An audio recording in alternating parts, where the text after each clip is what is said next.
Producer ఎప్పుడు సినిమాకి ముందు మాట్లాడాలి, సినిమా తర్వాత సినిమా మాట్లాడుద్ది కాబట్టి. ఎందుకంటే ఒక అద్భుతం జరిగే ముందు ఎవరో నమ్మరు, జరిగిన తర్వాత ఎవరిని నమ్మించాల్సిన అవసరం లేదు. నాకు సినిమా తీసిన తర్వాత ఇద్దరే నాకు నా టిక్కెట్ కొన్న ఆడియన్ ఆ 3 గంటల్లో హ్యాపీ అయ్యాడా. నా నా నేనైతే రాజేష్ అయితే ఏంటి, కిరణ్ గారు అయితే ఏంటి, ధీరజ్ మా మా ఫేస్ చూసి డబ్బులు కట్టిన డిస్ట్రిబ్యూటర్కి డబ్బులు వచ్చినాయా లేదా. ఎందుకంటే ఒక డిస్ట్రిబ్యూటర్ సక్సెస్సే సినిమా సక్సెస్. ఎందుకంటే మేమందరం మీకు కనపడతాం, ఆ డిస్ట్రిబ్యూటర్లు ఎగ్జిబిటర్లు ఎప్పుడు కనపడరు. కాకపోతే ఒక సినిమాకి బ్యాక్ బోన్గా ఉండేది ఒక డిస్ట్రిబ్యూటర్, ఒక ఎగ్జిబిటరే. సో 4 days లోపే Nizam, Ceded all areas break even అయ్యి సగర్వంగా చెప్తున్నా, అయితే బ్లాక్ బస్టర్ కాదు దానికి మించి. ఎందుకంటే నైజాం డిస్ట్రిబ్యూటర్ శశి గారు వచ్చి చెప్పారు, సీడెడ్ డిస్ట్రిబ్యూటర్ అయితే వచ్చి చెప్పాడు. నెక్స్ట్ ప్రెస్ మీట్లో ఆంధ్ర డిస్ట్రిబ్యూటర్లు కూడా వాళ్ళకి రాత్రి ప్రెస్ మీట్ పెట్టాం కాబట్టి రావడానికి టైం చాలేదు, అందరూ వచ్చి చెప్తారు. ఎందుకంటే వాళ్ళ హ్యాపీనెస్ నాకు చాలు. ఎందుకంటే 2700 శాలరీకి నేను బతికేసిన వ్యక్తిని. టీవీ 9లో పనిచేసినప్పుడు నాకు డబ్బు అక్కర్లా, 2-3 ఏళ్ళకి ఒక సినిమా తీస్తా. రాజేష్ లాంటి మంచి డైరెక్టర్లు, రవి లాంటి మంచి డైరెక్టర్లు నాకు దొరికితే ఆ సినిమా అందరికీ నచ్చితే చాలు ప్యాషన్తో. ఈరోజు మీకు అందరూ నచ్చింది. ఒక 6 hours పాటు సినిమా ఏంటి అన్నది మాకెంత అభిమానం ఉంది ఇండస్ట్రీలో అని తెలిసింది. ఆ తర్వాత అభిమానులు సినిమా టికెట్ ప్రేక్షకుల నుంచి ఎంత అభిమానం వచ్చిందో తెలిసింది. We are very very happy. Kiran గారి గురించి చెప్పాలంటే ఫైనాన్షియల్ టెన్షన్లో ఉన్నప్పుడు డబ్బులు అడగలేదు, కాపీ టెన్షన్లో ఉన్నప్పుడు టికెట్లు అడగలేదు. ఆయనే వెళ్ళిపోయి గ్రౌండ్కి వెళ్ళిపోయి అన్నిటికి వెళ్ళిపోయి అర్ధరాత్రి కూడా ఫోన్ చేసేవాళ్ళు, అన్న సినిమా బ్లాక్ బస్టర్ కొడుతున్నాం, అన్న బ్లాక్ బస్టర్ కొడుతున్నాం, మీరు బాగుండండి.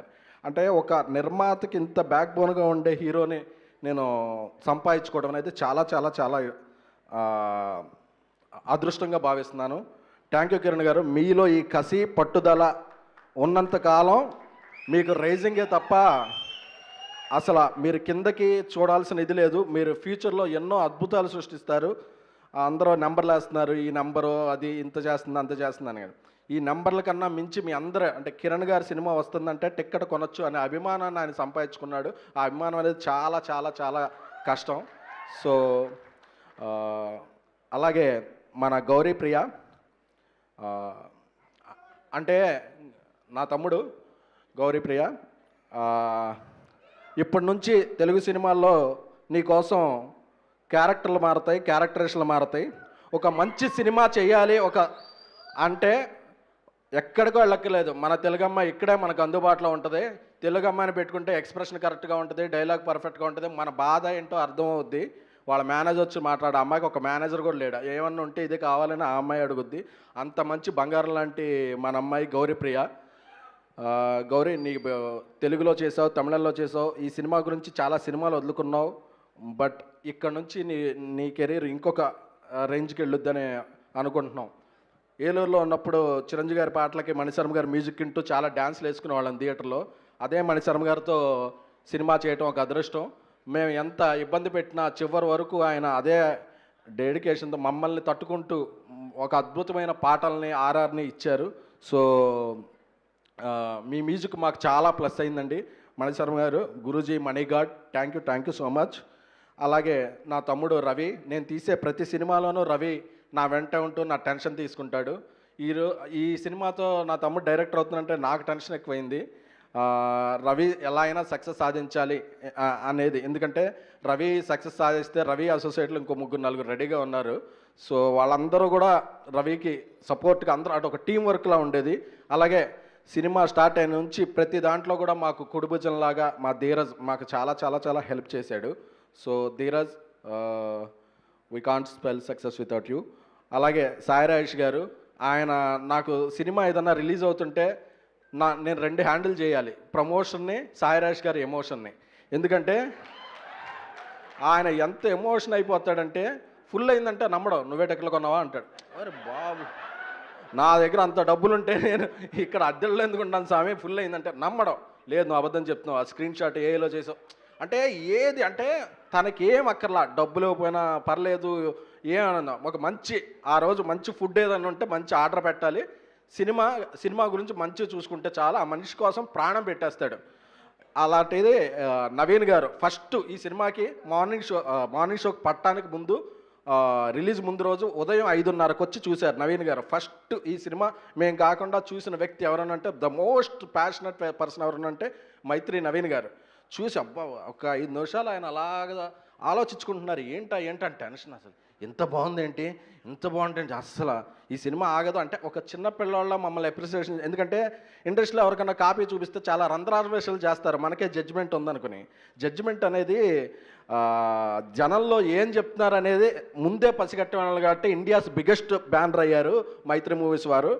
సో వాళ్ళు మా వెనకాల నుండి మాకు సపోర్ట్ చేయడం మైత్రి నవీన్ గారికి, అలాగే మా అన్న రవి గారికి, అలాగే డిస్ట్రిబ్యూషన్ నుంచి ఎప్పుడు మాకు ఈ షో ఫుల్ వచ్చింది, ఈ ఫుల్ ఈ రోజుకి బ్రేక్ అయినందని చెప్పే మా శశి గారికి అందరికీ కూడా కృతజ్ఞతలు. సో ఇంత ఇదైంది. సాయిరాజ్ గారి నుంచి ఇంకా చిన్న కంటిన్యూషన్ ఉంది. ఎందుకంటే ఆయనకి 2-3 ఏళ్ళు ఒకే సినిమాని చెక్కుతూ కూర్చుంటాడు. ఎందుకంటే ఆ ప్యాషన్ ఈ సినిమా గురించి ఒక్కళ్ళు కూడా ఇది పెట్టకూడదు అని. ఆ రోజంతా బయటకు రాకపోతే నాకు సినిమా ఏమైనా పర్లేదు, రాజేష్ మాత్రం హ్యాపీగా ఉండాలి అని చెప్పి, లేదు రాజేష్ సింగిల్ స్క్రీన్ అంటే ఆ రోజు సాయంత్రం మరుసటి రోజు మధ్యాహ్నాన్ని సింగిల్ స్క్రీన్కి వస్తే సింగిల్ స్క్రీన్లో ఎక్కినట్టుంది అన్నాడు. లేదు రా మల్టీప్లెక్స్ తీసుకెళ్తే మల్టీప్లెక్స్. ఆదివారం చూస్తే ఫస్ట్ వీక్ అని పాస్ అయ్యామా, బయలులో డబ్బులు వచ్చినాయి, అందరికీ వచ్చినాయి. నిన్న మండే నుంచి ఇంకా కొద్దిగా హుషారు వచ్చి కొద్ది మంచి చొక్కా వేసుకుని తిరుగుతున్నాడు రాజేష్ గారు. రాజా, నీ కష్టానికి నువ్వు పడే ఎఫర్ట్స్కి నీకు ఎప్పుడూ అపజయం రాదు. ఎందుకంటే నిన్నెప్పుడు పడిపోనివ్వకుండా మేము ఎప్పుడు ఒక ఫెన్సింగ్లా ఉంటాం. ఎందుకంటే ఐ లవ్ యూ రాజేష్. ఇకపోతే మా యువ సామ్రాట్ అక్కినేని నాగచైతన్య గారికి, అంటే ఏదైనా ప్రోడక్ట్కి ఒక ఐఎస్ఏ మార్క్ ఉంటుంది. ఒక లవ్ స్టోరీకి రాజముద్ర అనేది అక్కినేని ఫ్యామిలీ హీరోస్ స్టాంప్ వేస్తాయి. ఈరోజు ఈ సినిమాకి ఆయన రాజముద్ర వేశారు. ఆయన చూసి రాత్రి చాలా బాగుందని చెప్తే, ఎందుకంటే ఎవర్ గ్రీన్ లవ్ స్టోరీలకి పెట్టిన పేరు అక్కినేని ఫ్యామిలీ.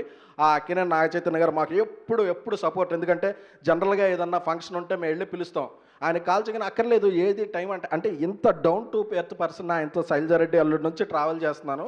ఇంత డౌన్ టు ఎర్త్ పర్సన్ని అసలు నేను ఇంతవరకు చూడలేదు, వినలేదు, చూస్తానో లేదో కూడా తెలియదు. ఎందుకంటే ఆయనకి ఇప్పుడు వర్షకర్మ షూటింగ్ ఉంది. ఆ షూటింగ్ని కూడా కొద్దిగా పొడిగించుకుని 12కి వెళ్ళిపోతూ ఉన్నారు. ఇప్పుడు 1:30 అయింది. ఒక్క ఫోన్ ఆయన మేనేజర్ కానీ మా ఇంక కానీ చూస్తాం లేదు. అదైనా అంటే ఎవరిని ఇబ్బంది పెట్టకుండా అసలు ఇంత మొహమాటం అంటే ఆ మొహమాటాన్ని కూడా కాదు, ఒక మంచితనం. నాకు తెలిసి బంగారం, మంచితనం ఇలాంటి పదాలన్నిటికీ పర్యాయ పదం డిక్షనరీలో మార్చాల్సి వస్తే తెలుగు డిక్షనరీలో ఓన్లీ నాగచైతన్య గారి పేరుతో మార్చాలి. నాకు చాలా ఎందుకంటే ఇంతకుముందు కూడా ఒక ఫంక్షన్ అయిపోయినా ఒక ఫోన్లోనే ఎప్పుడు sir thank you so much, నేను చాలా ప్యాషనెట్గా సినిమాలు తీస్తాను, మీతో కూడా ఒక మంచి లవ్ స్టోరీ తీయాలని ఉంది, ఒక మంచి లవ్ స్టోరీతో మేము ముందుకు వస్తాను, థ్యాంక్ యూ సార్. అందరికీ ఇక్కడ సమయాభావం మించుతుంది. సో ఆడియన్స్ అందరికీ కూడా నిలబెట్టారు. మేము గెలిచామంటే ఏదో పెద్ద ప్రొడ్యూసర్ కాదు, ఒక జర్నలిస్ట్ గెలిచినట్టు, ఒక మిడిల్ క్లాస్ జర్నలిస్టు, అలాగే థియేటర్ బయట బ్యానర్లు కట్టుకునే మీలాంటి అభిమాని గెలిచినట్టు నా అభిమానం. అందుకే ఈ సినిమా రిలీజ్ అయ్యే వరకు ఎక్కడ చెప్పులు కూడా వేసుతారు. నేను చాలా విమర్శతో ఉంటాను. ఎప్పుడన్నా సినిమా ముందు ఒక కళ్ళజోడు పెట్టుకున్నా ఏంటన్నా ఆ వైరల్ అవ్వాలనే తప్ప నా అలా భావం అదే ఉండదు. ఆ వైరల్ అయిపోయినాయి, మీరు కలెక్షన్లు ఇచ్చారు, థ్యాంక్ యూ సో మచ్. మీ అభిమానం చూస్తే నాకేం లేదు, మేము చాలా చిన్న ఫ్యామిలీ, ఇంతమంది సంపాదించుకున్నాను అనే ఇది చాలు నాకు, ఇంతమంది చుట్టాలు, ఇంతమంది ఫ్రెండ్స్ ఉన్నారని. సో అలాగే నా ట్యాక్సీ వాళ్ళ అప్రిసియేషన్ దీనికి కానీ, బేబీ సక్సెస్ మీట్కి కానీ, ఈ సినిమా ప్రీ రిలీజ్కి కానీ వచ్చిన మా మెగాస్టార్ చిరంజీవి గారికి మరొకసారి కృతజ్ఞతలు తెలుపుకుంటున్నాను. ఎందుకంటే మాకు మీ అందరూ ఉన్నారు ఇండస్ట్రీలోనే, దీంతో మంచి సినిమాలు తీసుకుని ముందుకు వెళ్తున్నాము. Thank you so much. ఎవరినైనా మర్చిపోతే మన్నించండి. నెక్స్ట్ ప్రెస్ మీట్లో అందరినీ కవర్ చేస్తాను. Thank you so much. అందరూ కూడా ఈ సినిమా ఇప్పటివరకు చాలా పెద్ద రేంజ్లో వెళుతుంది. ఇంకొక 2 వారాలు ఇదే మీ అభిప్రాయాన్ని, మీ ఆదరణ ఇస్తారని శిరస్సు వంచి నమస్కరిస్తున్నాను. Thank you so much. Thank you SKN గారు, thank you so much. Yes, Steven Shankar గారు.